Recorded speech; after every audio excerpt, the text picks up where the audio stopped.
듣는 법, 공부, 민법 총칙, 제1조부터 제50조까지, 민법, 제1편 총칙, 제1장 통칙, 제1조 법원, 민사에 관하여 법률의 규정이 없으면 관습법에 의하고 관습법이 없으면 조리에 의한다. 제2조 신의성실, 제1항, 권리의 행사와 의무의 이행은 신의의 조차 성실히 하여야 한다. 제2항, 권리는 남용하지 못한다. 제2장인, 제1절 능력, 제3조 권리 능력의 존속기간, 사람은 생존한 동안 권리와 의무의 주체가 된다. 제4조 성년, 사람은 19세로 성년에 이르게 된다. 제5조 미성년자의 능력, 제1항, 미성년자가 법률행위를 함에는 법정 대리인의 동의를 얻어야 한다. 그러나 권리만을 얻거나 의무만을 면하는 행위는 그러하지 아니하다. 제2항, 전항의 규정에 위반한 행위는 취소할 수 있다. 제6조 처분을 허락한 재산, 법정 대리인이 범위를 정하여 처분을 허락한 재산은 미성년자가 임의로 처분할 수 있다. 제7조 동의와 허락의 취소, 법정 대리인은 미성년자가 아직 법률행위를 하기 전에는 전의조의 동의와 허락을 취소할 수 있다. 제8조 영업의 허락, 제1항, 미성년자가 법정 대리인으로부터 허락을 얻은 특정한 영업에 관하여는 성년자와 동일한 행위 능력이 있다. 제2항, 법정 대리인은 전항의 허락을 취소 또는 제한할 수 있다. 그러나 선의의 제3자에게 대항하지 못한다. 제9조 성년후견 개시의 심판, 제1항, 가정법원은 질병, 장애, 노령, 그 밖의 사유로 인한 정신적 제약으로 사무를 처리할 능력이 지속적으로 결여된 사람에 대하여 본인, 배우자, 사촌 이내의 친족, 미성년후견인, 미성년후 경감독인, 한정후견인, 한정후 경감독인, 특정후견인, 특정후 경감독인, 검사 또는 지방자치단체의 장애 청구에 의하여 성년후 경계시의 심판을 한다. 제2항, 가정법원은 성년후 경계시의 심판을 할 때 본인의 의사를 고려하여야 한다. 제10조 피성년후견인의 행위와 취소, 제1항, 피성년후견인의 법률행위는 취소할 수 있다. 제2항, 제1항에도 불구하고 가정법원은 취소할 수 없는 피성년후견인의 법률행위의 범위를 정할 수 있다. 제3항, 가정법원은 본인, 배우자, 사촌 이내의 친족, 성년후견인, 성년후 경감독인, 검사 또는 지방자치단체의 장애 청구에 의하여 제2항의 범위를 변경할 수 있다. 제4항, 제1항에도 불구하고 일용품의 구입 등 일상생활에 필요하고 그 대가가 과도하지 아니한 법률행위는 성년후견인이 취소할 수 없다. 제11조 성년후견 종료의 심판, 성년후견 개시의 원인이 소멸된 경우에는 가정법원은 본인, 배우자, 사촌 이내의 친족, 성년후견인, 성년후견 감독인, 검사 또는 지방자치단체의 장애 청구에 의하여 성년후견 종료의 심판을 한다. 제12조 한정후견 개시의 심판, 제1항, 가정법원은 질병, 장애, 노령, 그 밖의 사유로 인한 정신적 제약으로 사무를 처리할 능력이 부족한 사람에 대하여 본인, 배우자, 사촌 이내의 친족, 미성년후견인, 미성년후 경감독인, 성년후견인, 성년후 경감독인, 특정후견인, 특정후 경감독인, 검사 또는 지방자치단체의 장애 청구에 의하여 한정후 경계시의 심판을 한다. 제2항, 한정후 경계시의 경우에 제9조 제2항을 준용한다. 제13조 피한정후견인의 행위와 동의, 제1항, 가정법원은 피한정후견인이 한정후견인의 동의를 받아야 하는 행위의 범위를 정할 수 있다. 제2항, 가정법원은 본인, 배우자, 사촌 이내의 친족, 한정후견인, 한정후 경감독인, 검사 또는 지방자치단체의 장애 청구에 의하여 제1항에 따른 한정후견인의 동의를 받아야만 할 수 있는 행위의 범위를 변경할 수 있다. 제3항, 한정후견인의 동의를 필요로 하는 행위에 대하여 한정후견인이 피한정후견인의 이익이 침해될 염려가 있음에도 그 동의를 하지 아니하는 때에는 가정법원은 피한정후견인의 청구에 의하여 한정후견인의 동의를 가름하는 허가를 할 수 있다. 제4항, 한정후견인의 동의가 필요한 법률행위를 피한정후견인이 한정후견인의 동의 없이 하였을 때에는 그 법률행위를 취소할 수 있다. 다만 일용품의 구입 등 일상생활에 필요하고 그 대가가 과도하지 아니한 법률행위에 대하여는 그러하지 아니하다. 제14조 한정후견 종료의 심판, 한정후견 개시의 원인이 소멸된 경우에는 가정법원은 본인, 배우자, 사촌 이내의 친족, 한정후견인, 한정후 경감독인, 검사 또는 지방자치단체의 장애 청구에 의하여 한정후견 종료의 심판을 한다. 제14조의 특정후견의 심판, 제1항, 가정법원은 질병, 장애, 노령, 그 밖의 사유로 인한 정신적 제약으로 일시적 후원 또는 특정한 사무에 관한 후원이 필요한 사람에 대하여 본인, 배우자, 사촌 이내의 친족, 미성년후견인, 미성년후 경감독인, 검사 또는 지방자치단체의 장애 청구에 의하여 특정 의견의 심판을 한다.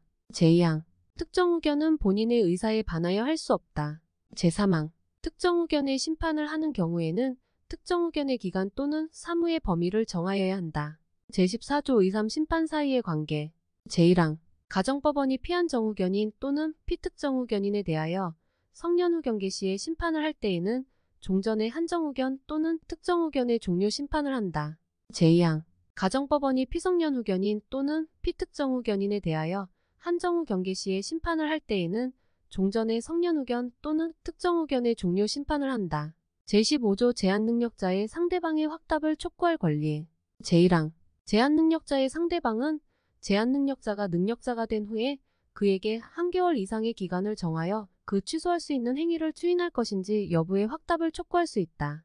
능력자로 된 사람이 그 기간 내에 확답을 발송하지 아니하면 그 행위를 추인한 것으로 본다. 제2항 제한능력자가 아직 능력자가 되지 못한 경우에는 그의 법정대리인에게 제1항의 촉구를 할 수 있고 법정대리인이 그 정하여진 기간 내에 확답을 발송하지 아니한 경우에는 그 행위를 추인한 것으로 본다. 제3항 특별한 절차가 필요한 행위는 그 정하여진 기간 내에 그 절차를 밟은 확답을 발송하지 아니하면 취소한 것으로 본다. 제16조 제한능력자의 상대방의 철회권과 거절권. 제1항 제한능력자가 맺은 계약은 추인이 있을 때까지 상대방이 그 의사표시를 철회할 수 있다. 다만 상대방이 계약 당시에 제한능력자임을 알았을 경우에는 그러하지 아니하다. 제2항 제한능력자의 단독행위는 추인이 있을 때까지 상대방이 거절할 수 있다. 제3항 제1항의 철회나 제2항의 거절의 의사표시는 제한능력자에게도 할 수 있다. 제17조 제한능력자의 속임수. 제1항 제한능력자가 속임수로서 자기를 능력자로 믿게 한 경우에는 그 행위를 취소할 수 없다. 제2항 미성년자나 피한정 의견인이 속임수로서 법정대리인의 동의가 있는 것으로 믿게 한 경우에도 제1항과 같다. 제2절 주소. 제18조 주소. 제1항 생활에 근거되는 곳을 주소로 한다. 제2항 주소는 동시에 두 곳 이상 있을 수 있다. 제19조 거소. 주소를 알 수 없으면 거소를 주소로 본다. 제20조 거소. 국내에 주소 없는 자에 대하여는 국내에 있는 거소를 주소로 본다. 제21조 가주소. 어느 행위에 있어서 가주소를 정한 때에는 그 행위에 관하여는 이를 주소로 본다. 제3절 부재와 실종. 제22조 부재자의 재산의 관리. 제1항 종래의 주소나 거소를 떠난 자가 재산관리인을 정하지 아니한 때에는 법원은 이해관계인이나 검사의 청구에 의하여 재산관리에 관하여 필요한 처분을 명하여야 한다. 본인의 부재 중 재산관리인의 권한이 소멸한 때에도 같다. 제2항 본인이 그 후에 재산관리인을 정한 때에는 법원은 본인, 재산관리인, 이해관계인 또는 검사의 청구에 의하여 전항의 명령을 취소하여야 한다. 제23조 관리인의 게임. 부재자가 재산관리인을 정한 경우에 부재자의 생사가 분명하지 아니한 때에는 법원은 재산관리인, 이해관계인 또는 검사의 청구에 의하여 재산관리인을 게임할 수 있다. 제24조 관리인의 직무. 제1항 법원이 선임한 재산관리인은 관리할 재산 목록을 작성하여야 한다. 제2항 법원은 그 선임한 재산관리인에 대하여 부재자의 재산을 보존하기 위하여 필요한 처분을 명할 수 있다. 제3항 부재자의 생사가 분명하지 아니한 경우에 이해관계인이나 검사의 청구가 있는 때에는 법원은 부재자가 정한 재산관리인에게 전이항의 처분을 명할 수 있다. 제4항 전 사망의 경우에 그 비용은 부재자의 재산으로서 지급한다. 제25조 관리인의 권한. 법원이 선임한 재산관리인이 제118조에 규정한 권한을 넘는 행위를 함에는 법원의 허가를 얻어야 한다. 부재자의 생사가 분명하지 아니한 경우에 부재자가 정한 재산관리인이 권한을 넘는 행위를 할 때에도 같다. 제26조 관리인의 담보 제공 보수. 제1항 법원은 그 선임한 재산관리인으로 하여금 재산의 관리 및 반환에 관하여 상당한 담보를 제공하게 할 수 있다. 제2항 법원은 그 선임한 재산관리인에 대하여 부재자의 재산으로 상당한 보수를 지급할 수 있다. 제3항 전이항의 규정은 부재자의 생사가 분명하지 아니한 경우에 부재자가 정한 재산관리인에 준용한다. 제27조 실종의 선고. 제1항 부재자의 생사가 5년간 분명하지 아니한 때에는 법원은 이해관계인이나 검사의 청구에 의하여 실종 선고를 하여야 한다. 제2항 전지에 임한 자, 침몰한 선박 중에 있던 자, 추락한 항공기 중에 있던 자, 기타 사망의 원인이 될 위난을 당한 자의 생사가 전쟁 종지 후 또는 선박의 침몰, 항공기의 추락 기타 위난이 종료한 후 1년간 분명하지 아니한 때에도 제1항과 같다. 제28조 실종선고의 효과. 실종선고를 받은 자는 전조의 기간이 만료한 때에 사망한 것으로 본다. 제29조 실종선고의 취소. 제1항. 실종자의 생존한 사실 또는 전조의 규정과 상이한 때에 사망한 사실의 증명이 있으면 법원은 본인, 이해관계인 또는 검사의 청구에 의하여 실종선고를 취소하여야 한다. 그러나 실종선고 후 그 취소 전에 선의로 한 행위의 효력에 영향을 미치지 아니한다. 제2항. 실종선고의 취소가 있을 때에 실종의 선고를 직접 원인으로 하여 재산을 취득한 자가 선의인 경우에는 그 받은 이익이 현저하는 한도에서 반환할 의무가 있고, 악의인 경우에는 그 받은 이익에 이자를 붙여서 반환하고 손해가 있으면 이를 배상하여야 한다. 제30조 동시사망. 2인 이상이 동일한 위난으로 사망한 경우에는 동시에 사망한 것으로 추정한다. 제3장 법인. 제1절 총칙. 제31조 법인 성립의 준칙. 법인은 법률의 규정에 의함이 아니면 성립하지 못한다. 제32조 비영리법인의 설립과 허가. 학술, 종교, 자선, 기회, 사교 기타 영리 아닌 사업을 목적으로 하는 사단 또는 재단은 주무관청의 허가를 얻어 이를 법인으로 할 수 있다. 제33조 법인 설립의 등기. 법인은 그 주된 사무소의 소재지에서 설립 등기를 함으로써 성립한다. 제34조 법인의 권리 능력. 법인은 법률의 규정에 조차 정관으로 정한 목적의 범위 내에서 권리와 의무의 주체가 된다. 제35조 법인의 불법행위 능력. 제1항. 법인은 이사 기타 대표자가 그 직무에 관하여 타인에게 가한 손해를 배상할 책임이 있다. 이사 기타 대표자는 이로 인하여 자기의 손해배상 책임을 면하지 못한다. 제2항. 법인의 목적 범위 외의 행위로 인하여 타인에게 손해를 가한 때에는 그 사항의 의결에 찬성하거나 그 의결을 집행한 사원, 이사 및 기타 대표자가 연대하여 배상하여야 한다. 제36조 법인의 주소.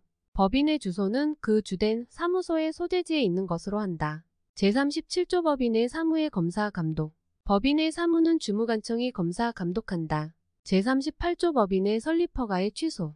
법인이 목적 이외의 사업을 하거나 설립허가의 조건에 위반하거나 기타 공익을 해하는 행위를 한 때에는 주무관청은 그 허가를 취소할 수 있다. 제39조 영리법인. 제1항. 영리를 목적으로 하는 사단은 상사회사 설립의 조건에 조차 이를 법인으로 할 수 있다. 제2항. 전항의 사단법인에는 모두 상사회사에 관한 규정을 준용한다. 제2절 설립. 제40조 사단법인의 정관. 사단법인의 설립자는 다음 각호의 사항을 기재한 정관을 작성하여 기명 날인하여야 한다. 1.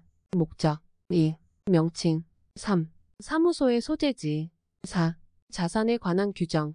5. 이사의 인면에 관한 규정. 6. 사원 자격의 득실에 관한 규정. 7.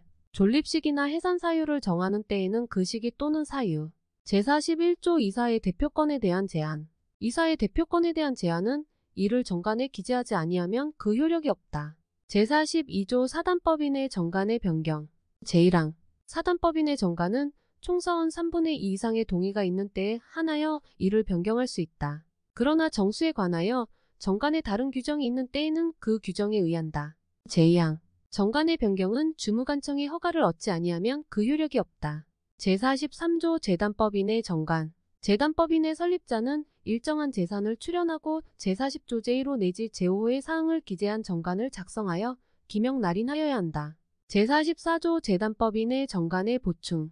재단법인의 설립자가 그 명칭, 사무소 소재지 또는 이사인면의 방법을 정하지 아니하고 사망한 때에는 이해관계인 또는 검사의 청구에 의하여 법원이 이를 정한다.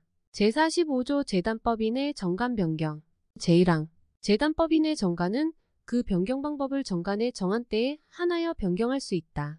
제2항. 재단법인의 목적 달성 또는 그 재산의 보전을 위하여 적당한 때에는 전항의 규정에 불구하고 명칭 또는 사무소의 소재지를 변경할 수 있다. 제3항. 제42조 제2항의 규정은 전2항의 경우에 준용한다.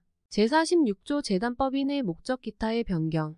재단법인의 목적을 달성할 수 없는 때에는 설립자나 이사는 주무관청의 허가를 얻어 설립의 취지를 참작하여 그 목적 기타 정관의 규정을 변경할 수 있다. 제47조 증여 유증에 관한 규정의 준용. 제1항. 생전처분으로 재단법인을 설립하는 때에는 증여에 관한 규정을 준용한다. 제2항. 유언으로 재단법인을 설립하는 때에는 유증에 관한 규정을 준용한다. 제48조 출연재산의 귀속시기. 제1항 생전처분으로 재단법인을 설립하는 때에는 출연재산은 법인이 성립된 때로부터 법인의 재산이 된다. 제2항 유언으로 재단법인을 설립하는 때에는 출연재산은 유언의 효력이 발생한 때로부터 법인에 귀속한 것으로 본다. 제49조 법인의 등기사항. 제1항 법인 설립의 허가가 있는 때에는 3주간 내에 주된 사무소 소재지에서 설립 등기를 하여야 한다. 제2항 전항의 등기사항은 다음과 같다. 1. 목적. 2. 명칭. 3. 사무소. 4. 설립허가의 연월일. 5. 존립시기나 해산 이유를 정한 때에는 그 시기 또는 사유. 6. 자산의 총액. 7. 출자의 방법을 정한 때에는 그 방법. 8. 이사의 성명 주소. 9. 이사의 대표권을 제한한 때에는 그 제한. 제50조 분사무소 설치의 등기. 제1항 법인이 분사무소를 설치한 때에는 주사무소 소재지에서는 3주간 내에 분사무소를 설치한 것을 등기하고 그 분사무소 소재지에서는 동기간 내에 전조 제2항의 사항을 등기하고 다른 분사무소 소재지에서는 동기간 내에 그 분사무소를 설치한 것을 등기하여야 한다.